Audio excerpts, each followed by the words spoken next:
O que faz um bom azeite? Sabe como escolher?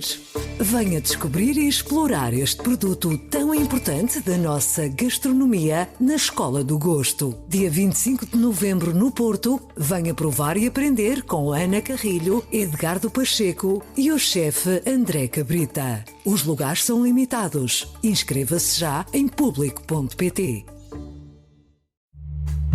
Este é o Poder Público, a semana em debate pela secção de política do Público. Olá, este é o Poder Público. Estamos a gravar a 17 de setembro de 2020. Eu sou a Helena Pereira, comigo está a Ana Sá Lopes. Olá. A Sónia Sapage. Olá. E o Luciano Alvarez. Boa tarde. Esta é uma semana animada, com uma remodelação, polémicas sobre futebol, parece que recuámos 20 anos, e troca de acusações na campanha presidencial. Vamos começar com a mini remodelação. Uma remodelação de secretários de Estado, em que a maior surpresa é a remodelação de uma secretária de Estado da Saúde, Jamila Madeira, numa altura recordando a frase de António Costa, que dizia que no meio de uma guerra não se muda generais. E Ana Sá Lopes, começo por ti.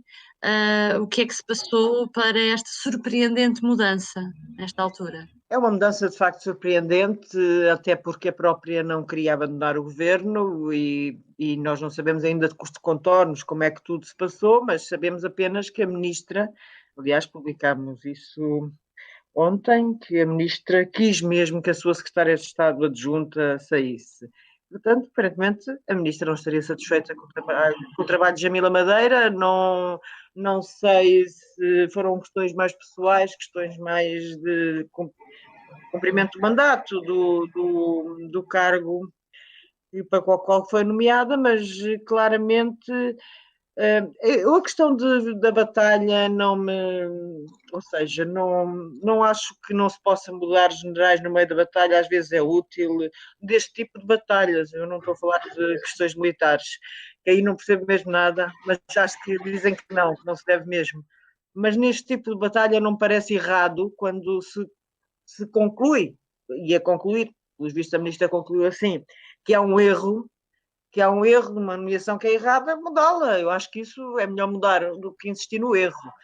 Neste caso, só há uma coisa que publicamente eu só posso falar de pessoa, enfim, que assisto de fora, não acompanho de muito perto a área da saúde para perceber completamente as pequenas vicissitudes do termo, mas publicamente a imagem de António Lacerda Salles era muito mais forte que a Jamila Madeira.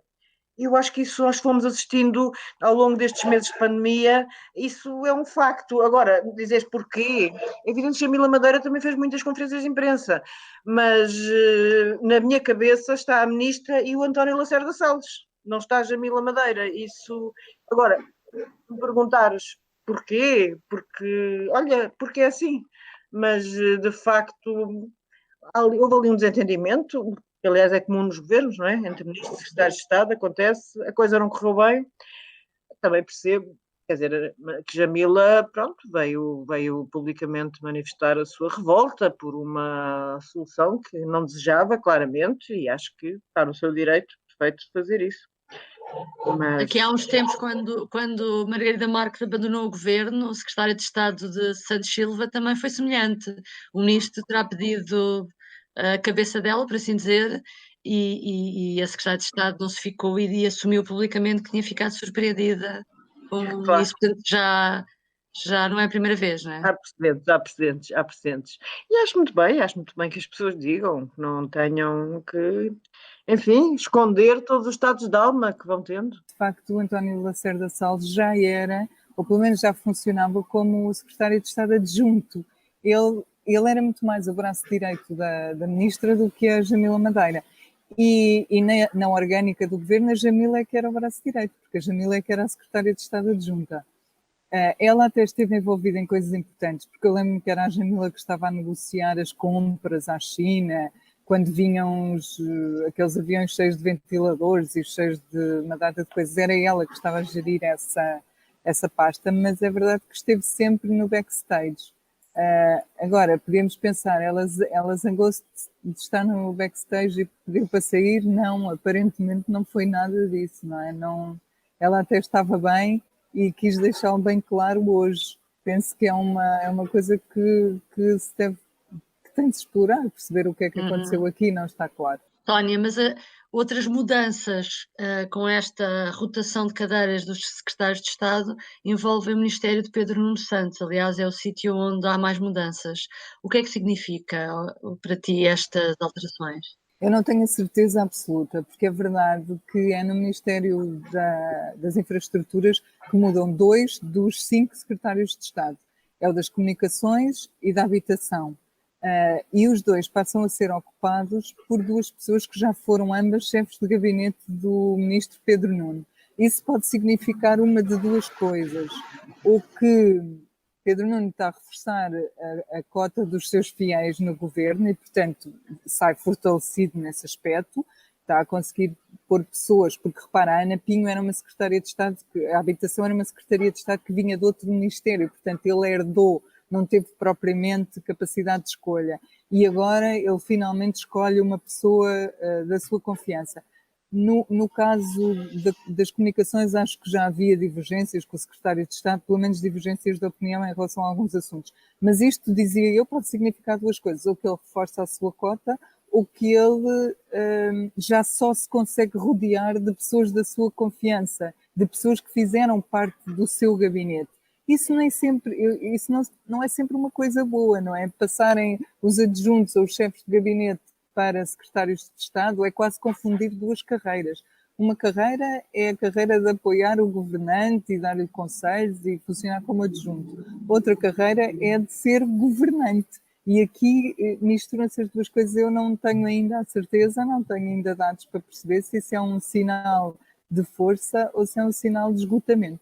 Esta remodelação, Luciano, parece-te que também ajudou a abafar um bocadinho a polémica que vinha do fim de semana do apoio de António Costa a Luís Filipe Vieira, presidente do Benfica. O seu nome constava da lista da comissão de honra da candidatura?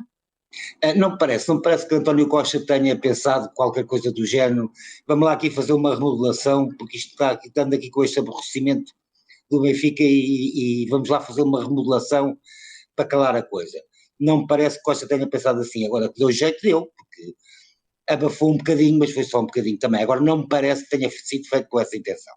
Acho que era demasiado burrice, era até um bocado estúpido se fosse assim, não é? Criou algum incómodo esta questão do apoio de António Costa mesmo no governo?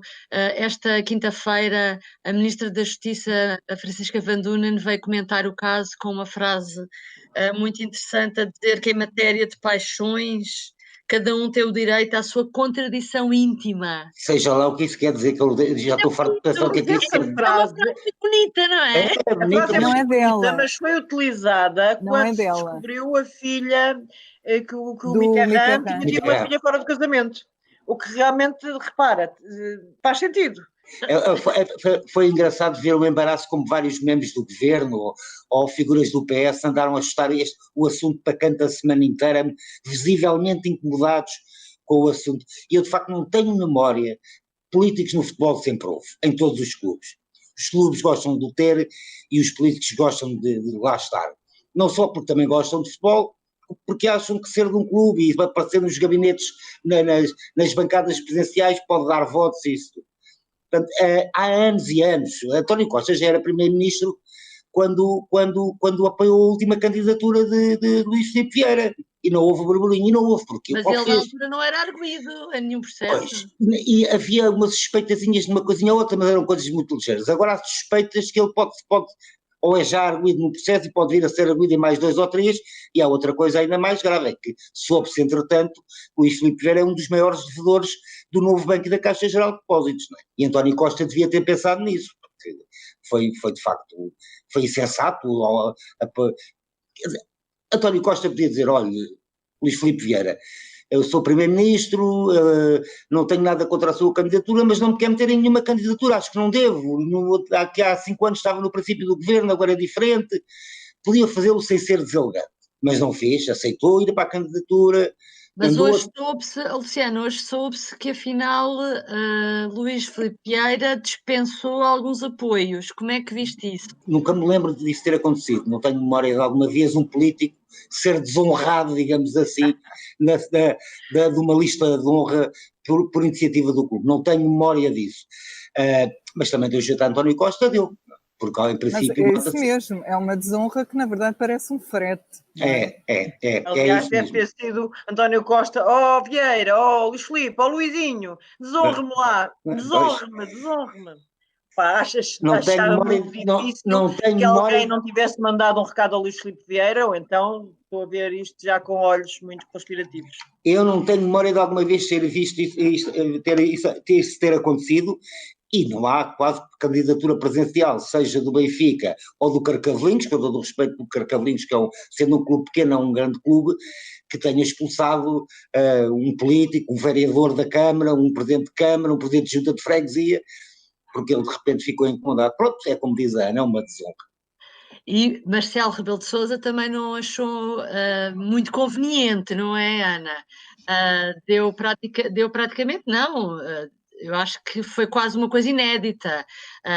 Quando foi questionado pelos jornalistas sobre este caso, ele próprio fez questão de dizer, com 5 dias de antecedência, a agenda das reuniões semanais, dizendo que era assunto que iria pedir explicações ao Primeiro-Ministro. Foi duro. Foi Muito duro. muito inédito, muito duro, Foi não foi? inédito e muito duro, e aliás, duro perante as relações bastante simpáticas e agradáveis que os dois têm mantido. Marcelo foi mesmo muito duro. Bem, eu estou-me a lembrar que, obviamente, no caso dos incêndios de Pedrógão, dos incêndios, ele foi terrível e teve talvez a mais enérgica ação de todo o seu mandato. Mas aí justificou-se, não é? Sim, neste caso também acho que justifica, embora não estou a comparar, obviamente que estamos a comparar uma questão absolutamente grave com outra questão politicamente grave, Mas mas aqui são até pode haver aqui uma quebra de lealdade institucional, não é? Porque não. um presidente divulgar uma agenda de um encontro privado também não é muito normal. Querida, então, é um encontro das quintas-feiras, não acho que seja assim tão privado. Eu acho que Marcelo teve bem. Foi uma pressão, não há outra maneira de ver a coisa. Aquilo foi o presidente a pressionar o primeiro-ministro a resolver um problema antes de quinta-feira. Mas não fez só bem, foi teve pressão, bem, leu o clamor popular, leu bem. Acho que Marcelo, por acaso, nisto esteve muito bem. Sinceramente, acho que esteve bem. E outra coisa... Se não resolverem isto até foi o ultimato, mas Marcelo teve bem por outra razão. Não foi só... ele próprio já foi convidado lá para o clube de Braga, o Sporting de Braga. O Sporting de Braga, e não aceitou. Portanto, ele tem, apesar de tudo, um currículo um bocadinho melhor nesta história. Eu acho que ele leu. Marcelo é muito bom a ler, não é? Não é à toa que é o comentador político mais famoso, além do Presidente da República. Agora, quando deixar Belém, volta ao comentário político. Agora também não deixou de falar para o seu eleitorado de direita, não é? Com esta maldadezinha, ao mesmo tempo falou para o seu eleitorado de direita. Não é? Falou para o seu eleitorado de direita, mas também para muito do seu eleitorado de esquerda, centro-esquerda, porque eu acho que este clamor foi completamente transversal. A Catarina Martins falou nisso, é uma das pessoas que também criticou muito duramente. A Catarina Martins falou, o PCP teve uma reação um bocado enrolada, malta do PS. Então, nós vimos o ex-deputado Renato Sampaio, que tu citaste na peça que escreveste no sábado, Luciano. O Renato Sampaio não diz mal do governo de qualquer maneira, apesar de já não ser deputado, mas não é costume. Olha, foi uma atrapalhada à moda antiga, como se costuma dizer. E foi resolvida aos 90 minutos. Já foi até depois dos 90 minutos, já foi no tempo suplementar, já assim em cima, a 2 horas, a 3 horas, 4, vá lá, do Primeiro-Ministro ir a Belém dar as tais explicações ao Presidente da República. Exatamente. Imagino que agora chega lá e diga que está tudo resolvido. Agora vão dizer que fui desonrado. Sónia, aqui uma das pessoas, falavas do PS, uma das pessoas primeiro criticou António Costa foi Pedro Adão e Silva, ex-dirigente do PS, que diz que realmente isto mostra que os políticos ainda não aprenderam a lição, Será que agora, depois deste episódio, mais um episódio, deste fecho, daqui para a frente aprenderão a lição? Será que é preciso fazer alguma mudança em algum código de conduta, alguma lei de incompatibilidades? Como é que vês isto para o futuro? Eu acho que isto é exatamente aquela contradição íntima de que fala a Francisca Van Dunen, e só se resolve intimamente, cada um resolve os seus problemas. Acho que não adianta ter nenhuma lei para determinar estes assuntos, porque o genérico está na lei, a ideia genérica de que tu não podes aproximar-te de uns porque podes dar a entender ou aceitar favores de uns ou presentes de outros, porque podes ferir a tua independência. Essa ideia está na lei. Portanto, se não podes aceitar um presidente, também não deves entrar numa comissão de honra, porque a ideia é a mesma, não é? Tu não queres é ser acusado de, no futuro, tomares uma decisão em que pode parecer que estás a favorecer aquela pessoa. Muito mal comparado, porque obviamente seria, para mim, mais grave. É a mesma coisa que eu, como editora de política, aparecer na comissão de honra de um candidato presidencial. Isso é proibido por lei? Não, porque eu, como jornalista, continuo a ter os meus direitos de cidadania e eleitorais, mas ao mesmo tempo não era nada aconselhável. Portanto, eu acho que isto tem mesmo de partir de cada um. Apesar disso, não acho que seja uma coisa pessoal que não interessa a ninguém, da vida pessoal, não é só isso.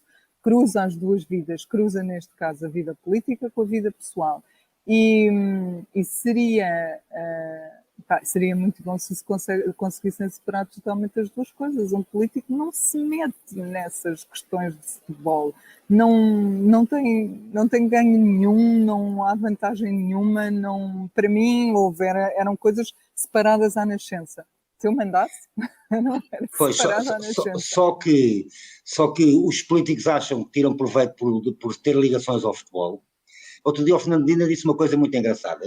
Nos anos após o 25 de Abril, o Fernando Medina lembrou isso. Os políticos diziam que eram todos da Académica, que a Académica era um clube quase amador, constituído só por jogadores estudantes, tinha tido um papel muito forte na crise estudantil. Portanto, eles diziam todos que eram da Académica porque achavam que se dissessem que eram do Sporting, os do Benfica não votavam deles, ou vice-versa, não é?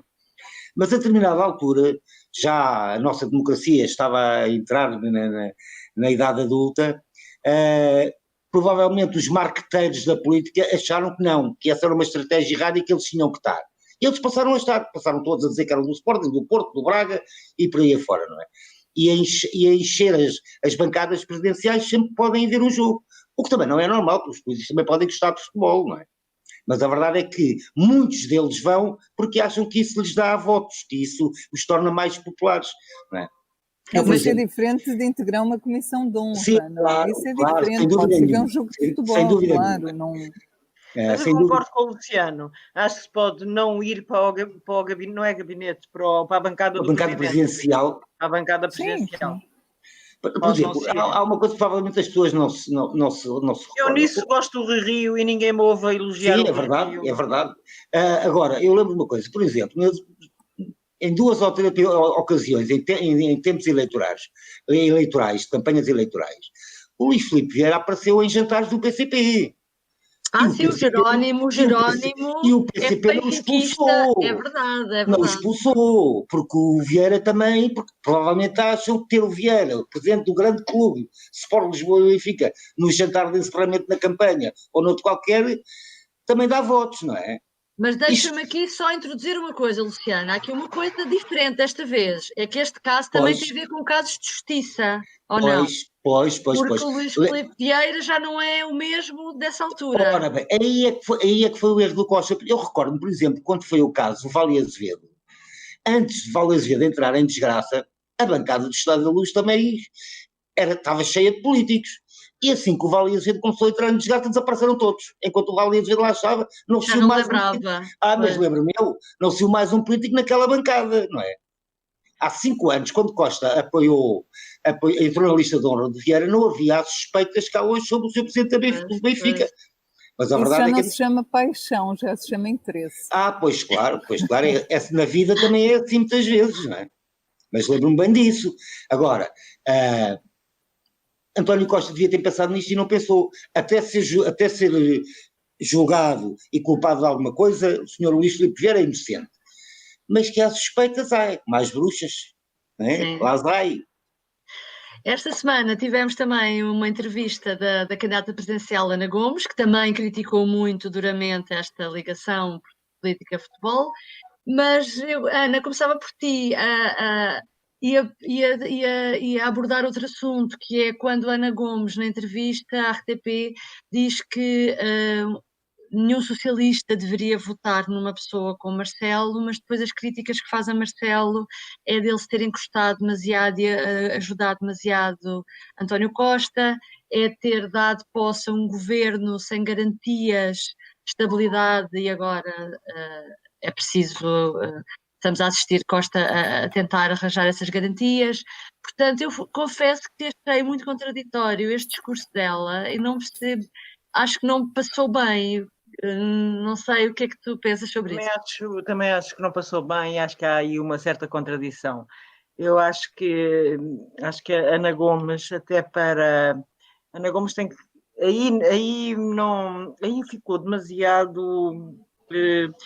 Ou seja, há aí uma coisa, ela não pode, quer dizer, ela fará o que quer e que lhe bem apetece, mas não me parece que seja útil para a candidatura dela ficar como colada demasiado com o ferro anti-Costa, o anticostismo.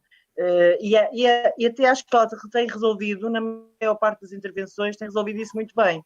Mas de vez em quando foge-lhe qualquer coisa, não é? E aí eu acho que ela de facto aí escorregou, porque não é, quer dizer, ao criticar Marcelo por ser demasiado um presidente, quer dizer, o eleitorado do PS, o que gosta em Marcelo, e nós sabemos que há muitos socialistas que não se identificam com Marcelo Rebelo de Sousa e que precisavam urgentemente de outro candidato, e esse candidato poderá ser Ana Gomes, como, enfim, até o Pedro Nuno Santos chegou a dizer isso, que se não houvesse ninguém do PS, votaria no PCP, um candidato do PCP ou no candidato do Bloco de Esquerda. Portanto, uma parte dos socialistas, mas há outra parte que se revê em Marcelo. Portanto, aí, quer dizer, aí está quase a dar um argumento para a parte do eleitorado socialista seja Marcelo. Pois, ok, é muito simpático o governo, é muito agradável. Acho aí que realmente ela não teve. Eu até acho que aquela entrevista que ela deu ontem à RTP correu-lhe genericamente muito bem. Acho que as intervenções dela, a própria intervenção do lançamento da candidatura, tem-lhe estado a correr bem. E ela tem. Mas de facto, de vez em quando, essa aí não correu claramente, porque aí o que ou se ia exigir uma ou uma coisa ou outra, não é? Não, as duas juntas não funcionam. Tem que arranjar um. Aliás, eu acho que tanto eu posso perceber, mas tanto Marisa Matias como Ana Gomes partiram de um princípio de que a candidatura de Marcelo Rebelo de Sousa foi boa, foi positiva, foi uma coisa melhor do que anteriores presidentes da República de Direita, suponho eu, porque eu não ouvi estas palavras no canto de Cavaco estava em jogo. Nunca ouvi da parte de ninguém de esquerda uma simpatia destas, quando portanto, elas próprias deram espaço a Marcelo. Nós podemos dizer, ok, está bem, o que é que iam dizer? Realmente acham isso? Pois, claro que acham, mas abrem o espaço. Elas são candidatas contra um presidente da qual fazem uma avaliação altamente positiva. E esta é a dificuldade delas, e vai ser a grande dificuldade desta campanha, vai ser perante o presidente, e aí essas contradições, e que vão existir muitas dessas contradições ao longo desta campanha. Vai ser interessante, exatamente, ver como é que provavelmente o Sr. Presidente da República até vai dizer também que elas são ótimas candidatas. Claro.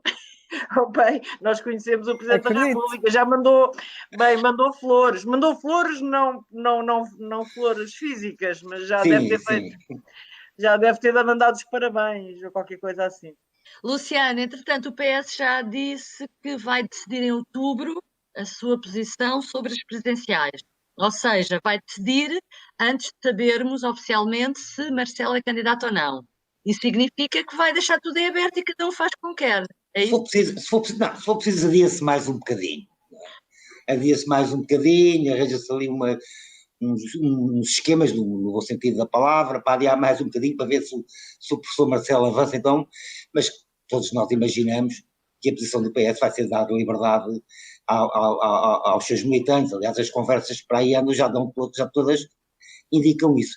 E também acho que António Costa vai ter uma simpatia com a candidatura da Ana Gomes. Há de ter, não lhe ficava bem se não tivesse, não é? Quer dizer, não vai abraçar a candidatura da Ana Gomes, não vai dizer vote em Ana Gomes, mas vai ter uma palavra simpática, há de ter uma palavra simpática para Ana Gomes também, porque ficaria mal também não ter. Dá-lhe dar assim uma faladazinha pequenina e assim uma questãozinha, assim só. Não é? Mas até parece óbvio para as declarações de vários dirigentes do PS que essa vai ser a posição que o PS vai tomar. Cada um vota onde quer. Aliás, a Ana Catarina, secretária-geral adjunta, Ana Catarina Mendes, naquela intervenção no programa que tem um nome tão parvo que eu tenho alguma dificuldade. Circulatura do quadrado. Circulatura do quadrado, que é uma coisa que não existe. Ana Catarina Mendes, que teve uma intervenção em que tentava não dizer nada, nomeadamente não se pronunciar relativamente ao avanço de Ana Gomes, mas disse isso. A única coisa que ela disse foi: a única coisa que eu posso garantir é que o PS vai, com quase certeza, dar liberdade de voto, e de facto o que mais? Da outra vez estavam quase a dar o apoio a Sampaio da Nova quando apareceu a Maria de Belém e ficaram aflitos. E acabaram por não ter acontecido o apoio formal a Sampaio da Nova e ficou para lá tudo dividido e não sei o quê. Pronto, e agora era para ser Marcelo, mas pronto. Exatamente. Eu gostava de saber é quando é que vem o Presidente da República outra vez para o PS. Não sei. Deve ser António Costa. Nas próximas eleições. Nas outras a seguir. Nas outras a seguir. Portanto, estamos em 2021 mais 5, 2026. Nessa altura, Ana Gomes ainda é uma rapariga nova para avançar outra vez. Há quem tenha essa teoria. Pois. Eu já ouvi essa teoria, já ouvi essa teoria de que Ana Gomes poderia ser um Cavaco, ou seja, nós recordamos que Cavaco avança em 1996 e perde para Jorge Sampaio, aguenta ali 10 anos, irto, quer dizer, irto é uma forma, mas direitinho, aguenta ali e depois volta. Mas não sei se isso será possível. Ana Gomes tem 66, fui agora ver, portanto, quantos? 66, daqui a 5 teria 71, portanto, mais novo do que o Marcelo agora. Tudo depende, acho eu, do resultado que ela conseguir ter. Não é? Claro. Tudo depende da marca com que sair, e 14% não é mau, não é maravilhoso, mas não é mau. Nessa entrevista à RTP, Ana Gomes até já fazia contas voltando aos tempos do Soares, lembrando que o Soares, quando na primeira volta com o Freitas, até tinha menos 14%. Mas isso não faz sentido nenhum, essa comparação. Era uma comparação totalmente absurda. Eram outros tempos. Claro, exatamente. Só para terminar, o PCP apresenta também esta semana o seu candidato, que é João Ferreira. Sónia, para além de ser candidato presidencial, achas que também pode ser o futuro secretário-geral do PCP? Está aqui lançada a candidatura também para o futuro? Olha, um bocadinho como a Ana Gomes, daqui a 5 anos. Quem sabe? Temos novembro. Há anos que se fala na possibilidade de Jerónimo de Sousa sair. Eu até me recordo, não me recordo qual foi o jornal que fez esse título, mas recordo-me para em 2016, deve ter sido, que foi a última vez que houve congresso, já se falava na substituição do Jerónimo e um jornal às tantas titulou Jerónimo sucede a Jerónimo. Portanto, nunca se sabe se desta vez não será Jerónimo a suceder outra vez a Jerónimo. Mas se não for, o João Ferreira não é o único que surge como potencial candidato a líder. Tu tens o João Ferreira, tens o João Oliveira, tens o Bernardino Soares, vai-se falando nesses nomes com alguma regularidade. Se calhar o que vai acontecer agora a João Ferreira é também um teste das urnas, não é? É um teste, mas o Congresso é antes das presidenciais, portanto não sei como é que eles vão resolver esse problema. Se calhar ainda fica o Jerónimo. Jerónimo é líder desde 2004, são Eu acho que é 16 possível que fique o anos. Jerónimo. Se eles não encontrarem uma solução que seja do agrado da mais ampla maioria do Comitê Central, e nós não estamos a ver uma solução assim óbvia, Não é óbvio, não. não estamos a ver, eu acho. E, aliás, Jerónimo já manifestou que quer ficar. É que já pelas... Sim, ele já disse que não arrumava as pantufas, já disse que era cedo para falar da sucessão, portanto, se calhar é isso, olha. E naquela entrevista que ele nos deu, Sónia, na Nós e a Renascença, recordo perfeitamente uma expressão fantástica que ele dizia: apostem numa tripla. Eu fico mais um bocadinho, portanto, dava a ideia, podia fazer meio mandato, ou saio. Portanto, isto quer dizer... É uma aposta tripla. É uma aposta tripla. Ou podem ter outra vez o secretário-geral adjunto, como já houve. Já houve. O Carvalhas, é verdade. Isso já é uma quádrupla, não sei. Exatamente, isso era uma quarta via. Bom, ficamos por aqui hoje. Obrigada por nos ter acompanhado. Até para a semana. Até para a semana. O público fica no ouvido. O que se bebe em dia de festa pode-se beber no dia a dia? E que ligações gastronómicas se podem fazer com o que temos no copo? Aprenda e prove com a Escola do Gosto, a Academia de Literacia Alimentar do Público. Aulas únicas com especialistas. Entre como amador e saia um pouco mais conhecedor. Não perca a próxima aula, a 18 de novembro, no Porto. Os lugares são limitados. Inscreva-se já em público.pt.